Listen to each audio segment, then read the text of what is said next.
What's up guys? Welcome to another video in my YouTube channel. Today is part 2 of the interview that I posted last week. Again, because of the content with Vlad was super extensive and super nice, and I didn't want any of it to miss, to get lost, or any one of you to miss out on the content. I decided to divide it in 2 parts. So this is part 2. If you haven't checked part 1 out, I really recommend you go to this link right now and check it out. Make sure you check part 1 in order to be able to follow and continue with part 2. If you already watched part 1, you're in the right place. In part 2, we'll be talking about similar content, how to build a brand, how to create content for it, and how to build a fan base from it. So without further ado, let's get straight into the second part of this video. Well, first of all, before we move on, things like, should an artist spend money on creating like a logo, or should an artist spend time on having a website and all of that? Like, what kind of content would you recommend a music artist to have? Again, going back to what we were talking about, apart from just music. Like, you know, we mentioned how it's really important to create a lot of content that is not just music, to build your brand somewhere that is not just music. What kind of content would you say a music artist could use? Yeah, definitely. Like you were saying, a logo and all that. So first of all, a logo is part of the brand identity, which is very important, is the brand image. So a logo, one unique font that you're going to be using, or 2, like that's the majority. Like, have a font that defines you. You know, fonts are really important. And colors. So for social media, those are the 3 things. Like, have a logo, have fonts, and have the colors that you're going to be using. You know, if you're gonna use black and white, that's fine, but incorporate one more color to be seen. You know, it's very important to use color. And once you choose black, white, and blue, use that only. Only black, white, and blue. You were talking about websites. Yes, very important to do a website as well, because at the end of the day, if you're selling something on your website, or if you're selling your services, it's going to be on your website. And so you want that social media to drive traffic towards something. You know, all that attention that you're getting, you want it to drive it somewhere, right? It's a funnel. It's called a funnel. Yeah. So what you want to do is you want to funnel those people in to your website, or to your product page, or wherever you're selling your beats. And having that website is really important. Now, you can start making your own website by yourself. There's Wix, there's Squarespace, there's many resources that will actually help you so much in creating your website. And you can start with that. But then I would, again, hire somebody that really knows what they're doing, because the website and the conversion that you can have on the website is really important, Yeah. When you're done with the website, it's really important to also have a way of communicating with the people that are following you. Many times people forget to retain clients and focus on getting new ones. And it's 5 times more expensive to get a new client or a new viewer than to retain the one that you already had. So that's fact. So it costs you 5 times more to gain a new customer, more time and more money, than to retain the ones you have. So you don't always have to post stuff that's promotional, right? On your profiles, for example, post content. You know what? I'm going to tell you what kind of content you should post as a music artist. Post how-tos. Post, like, most of the people that are starting in the industry don't know shit. They want to become music artists and everything. They don't know shit. How to start? What are some free resources to start? Make a video on top 5 free resources for music producers. Bang. That's free content and free information. That's not necessarily selling anything, but it's going to be like, oh, damn, this dude knows what he's doing, and he can help me. I'm going to follow him. And yeah, he's going to see content. And every once in a while, you're going to like post something that's about you, promotional. And they're like, oh, dude, I trust this dude. They also feel like they received a lot of free stuff from you, so they're willing to give something back, So post content that's informational, post content that's promotional, and post content that's purely to gain the attention of like people. That kind of post is usually like a paid advertising. You can pay $10-15 and it gives you like a wide audience, and that's where you want to like put your demo, play a demo of your song, advertise some beats that you have, so there's different kinds of content that you can play around with. Wow. Yeah, thank you so much again. I feel like I'm saying thank you every time you say something, because the content is so fire. Dude, I want to say something. I'm giving all this out for free, so imagine if you pay me what I can give you. But I'll tell you, like, dude, most of the people, you can go on canva.com and make your own content. Canva.com. Anybody can use it. Graphic designers are going to be out of jobs in 10 years because everybody can do their own things. Everything you can do on Canva. You can design your own stuff on canva.com and then place it on your social media, and it's nicely done. It has templates, so it helps you, build that brand identity up. It's perfect. That's all you need to create content online: videos, photos, everything. Canva.com. Cool. Yeah, thank you so much. Let's move on to the last step, because I feel like we've covered the first two steps. I'm sorry, I very also well, speak a lot, but yeah. Yeah, no, I love it. It's so good. I'm gonna chop this up into so many clips for Instagram as well. You're gonna be all over I'm gonna follow your steps with this exact podcast. You're gonna be all over social media. I'm gonna spam you, tagging you, Exactly, yeah. So we covered, the first two steps: how to come up with your brand, how to, create the content, and where to put it. Now, let's say that you have all this content, you start posting it, but you only have like hundreds of followers on Instagram, and you want to get thousands, and you don't feel like you have an engaging fan base that listens to you or does whatever you ask them. Like, you feel like maybe you have like 200 Instagram followers, but those 200 followers are not really clicking your links when you're asking them to, and they're not really translating into Spotify, into YouTube, and into that. So how do you build the brand? Once you have it, it's set in stone. How do you build it? That's a very good question, and it's probably what everyone faces as a problem. I faced it as a problem, and I face it as a problem on some of my stuff. Like, I build pages and they have like thousands of likes, but at the beginning you post so much content. You're posting daily like 3 times, and you're getting like 17 followers. You're getting like 5 followers a week, and you're like, wow, I'm posting a lot for no reason. Yeah. And it's not like that. And I've fallen into that trap as well. You first of all, you gotta have patience, right? If you are pursuing this because it's something that you love, and you have time and money to be pursuing it, then I would give myself more time.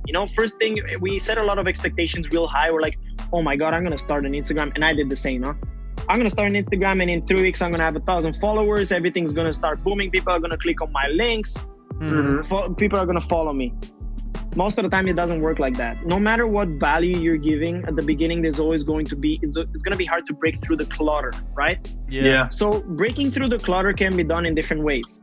One is to spam other people with messages about what you do and trying to like connect with them every day. So spam them with messages, DMs. No, with DMs. So say you want to work with somebody. Say you're in a music artist, because I feel like this is very relevant for you.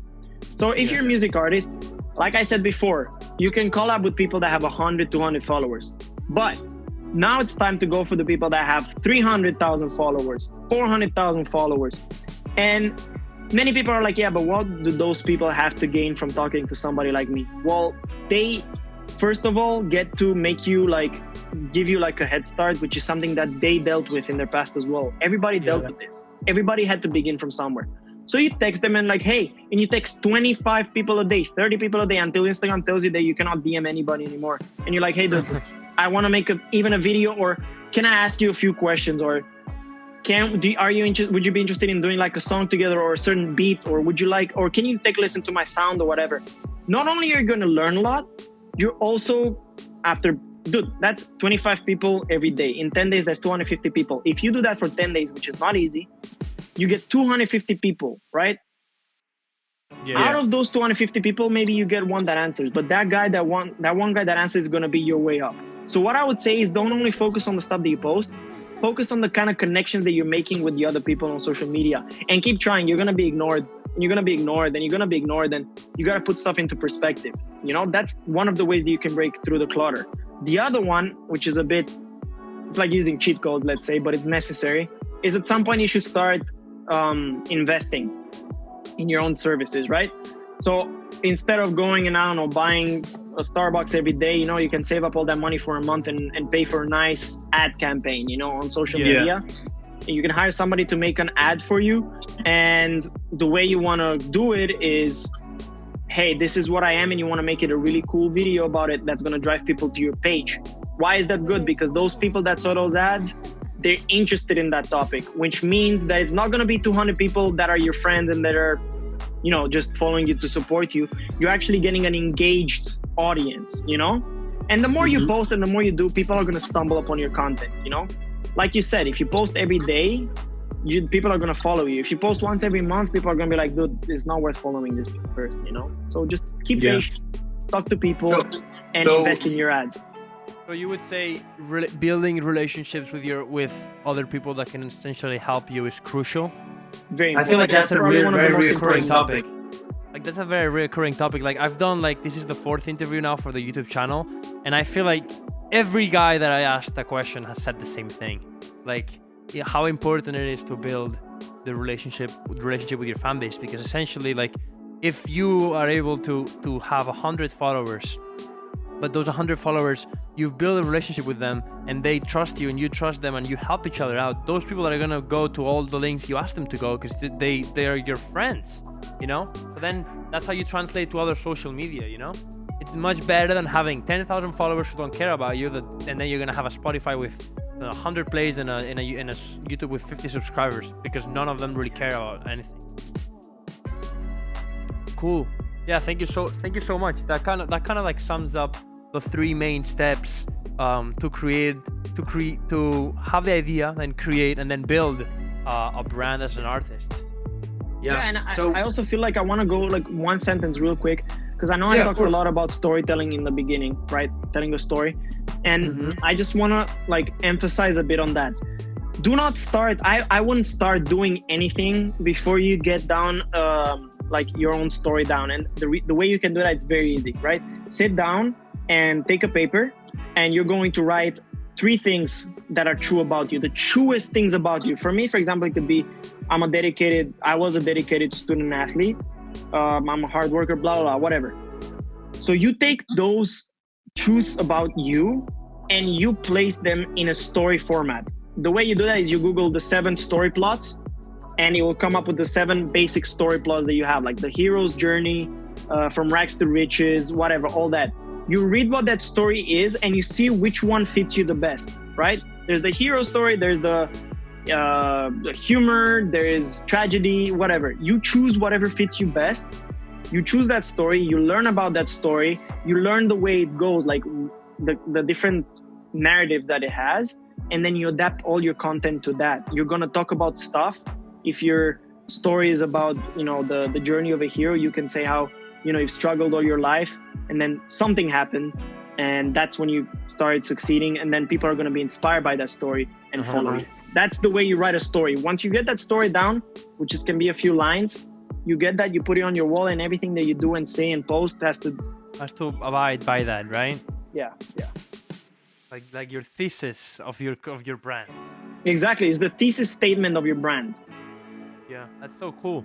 Yeah, thank you for that advice. It's very like clear advice on exactly what to do. I didn't know that those 7 plot thing that you explained. I didn't know what that was.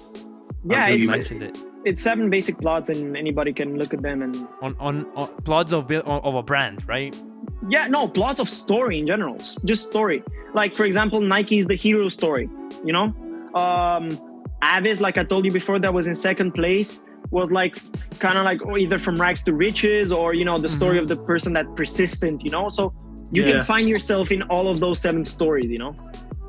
And then find the one that you know you feel more connected to. And learn what kind of aspects make it a good story. You know, for example, in tragedy, there's some bad things that need to happen. So you gotta explain those bad things that happen to you and be open and authentic about it if you want to. So then you can say, now this is a new chapter in life. And all of that behind you is going to be the story. And then you're building the rest of the story in front, you know? Yeah. Cool. Well, yeah, thank you so much for all of this content. I'm definitely like impressed with all of the knowledge that you gave here, and thankful. I learned so much. Like going to the end of the interview, like I usually like let anyone that I'm interviewing just promote like whatever they're working on. Like I interview creative people, so usually everyone has their project. So if you want to promote anything, go ahead. The stage is yours. Yeah, so definitely. So I would say that my number one thing that I love doing and what I'm working on right now is creative mentorship. So kind of consulting people on their brand and everything that they need to do. Like you were saying, you know, not only companies and whatever, but individual people that want to grow their brand on Instagram. I love getting a one-on-one 30-minute conversation with them where they can explain to me what their problem or issues or objectives are. And then I can start telling them, okay, I can start telling them what I'm telling you right now, but then actually telling them, hey, this is what you're going to do and how you're going to do. And I'm going to create that story with you. And then together we're going to find the strategy together. And then I'm going to set you up on content so you can create your own content. Yeah. Wow, that's cool. I'm definitely, I didn't know you did that. I'm definitely going to hit you up on that. Yeah. So that's more like on the higher paying end of the stuff, but on the cheaper side of the services, I just started up a new company, which is, you know, slowly getting up. It's taking its time, but it's called The Logo Supermarket, and it's thelogosupermarket.com. And that's literally what it is. If you want to find a professional logo that is made by professional freelancers around the world, graphic designers, and it's not very expensive, then you head over to my website, The Logo Supermarket, and you can choose the kind of logo that you want, the kind of package that you want.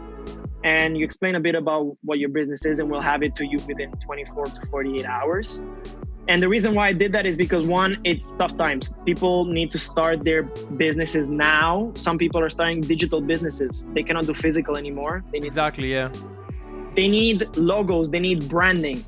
And I cannot go and ask small businesses to pay me $2,500 or $3,000 for a logo when they barely have money to afford it. So what I've done is connected a network of freelancers that will design it for 15, 35 or 60 bucks, you know, different packages of logos that are very affordable, but do not lose their quality. You know, I hate half-assed jobs. So I would never work with people that do a bad job. You know, I really work with freelancers that get so many logos that they're already making a living. They can help us with this cheaper logos for the people that are in need, you know. So if you need that, go to the supermarket, thelogosupermarket.com, and we got you covered. Cool. Well, thank you. That's cool. Definitely people might be interested in that. And well, lastly, I always end with the same kind of like question. If you were to give yourself advice on just like building your brand, like you yourself, like 4 years ago when you didn't necessarily know much before you went to college, what advice would you give yourself right now with all that you know? Learn how to be humble and learn that you don't know shit. I had a huge ego hit throughout these years. Coming as an individual athlete, I was very cocky. And yeah, you need some cockiness and thick skin, but you gotta be very humble to realize that you don't know shit. You don't know shit. And then once you realize that, then you're open to everything. You know, you're going to be open to everybody that wants to help you, and you're not going to be on the defensive side like, I know better, you know? Yeah, exactly. Be humble and know that it takes a lot of time. It takes a lot of time. When I came in and I started learning advertising, I was like, dude, how am I going to write in English? Like, I'm a copywriter in a language that's not my own native language. Yeah. And I never thought that could be possible. And here I am 4 years later, I'm making a career out of it. So give yourself time to learn the things that you got to learn. And I know that everybody says the same, be patient, be patient. It's very hard to be patient. And the way I do it is to create short-term goals. What do I want to do every week? Maybe at the beginning for my copywriting was I want to write 10 headlines. Then the next I want to write 20. And the next I want to write 30 that are good, you know? So set small goals. So it's not always a marathon until the end, you know? It's little sprints, you know, that you have to do that make up a bigger marathon. So don't have only long-term objectives, have shorter term objectives, and that will keep you going, because you will not feel like you're not doing anything. You'll feel like you're accomplishing what you have to do every week. Everyone's going to live for like 100 years now, generations that are coming even longer. So you have all the time in the world to become successful at whatever you want and something else. Yeah. Well, thank you so much for all this valuable information. I think me saying that I learned a lot is not enough to describe all the knowledge that you just threw at us. Definitely going to be rewatching the video for myself and taking notes. Thank you so much for the conversation. Again, head over to Vlad's channel for the other part of the interview where we talked more about like my perspective, just like being an artist in the music industry, some experiences, with my career and that. So really cool stuff. Like I definitely recommend going over there. Yep. And thank you so much for talking to us. Hey, thank you, man, and thank you for everything that you asked of me today, and thank you for the platform, of course. Yeah, of course. All right. Thanks for watching this video and this interview. This video concludes the end of this interview, part 1 and part 2. Again, part 1 was posted last week, and this was part 2. I personally learned so much from listening to Vlad and learning about his knowledge. I hope you learned too. If you have any ideas of any content you want to see in this channel, make sure you leave it below. Right now I'm loving all these interviews and all the support that I'm getting, so I'm going to continue to do those interviews. Have some cool interviews planned with some really cool people that I think everyone can learn from. But if you have any idea or anyone that you would like for me to interview, also make sure to comment it below, and I'll make sure to contact them and try and set up a cool interview. So without further ado, I'll see you next week. Peace.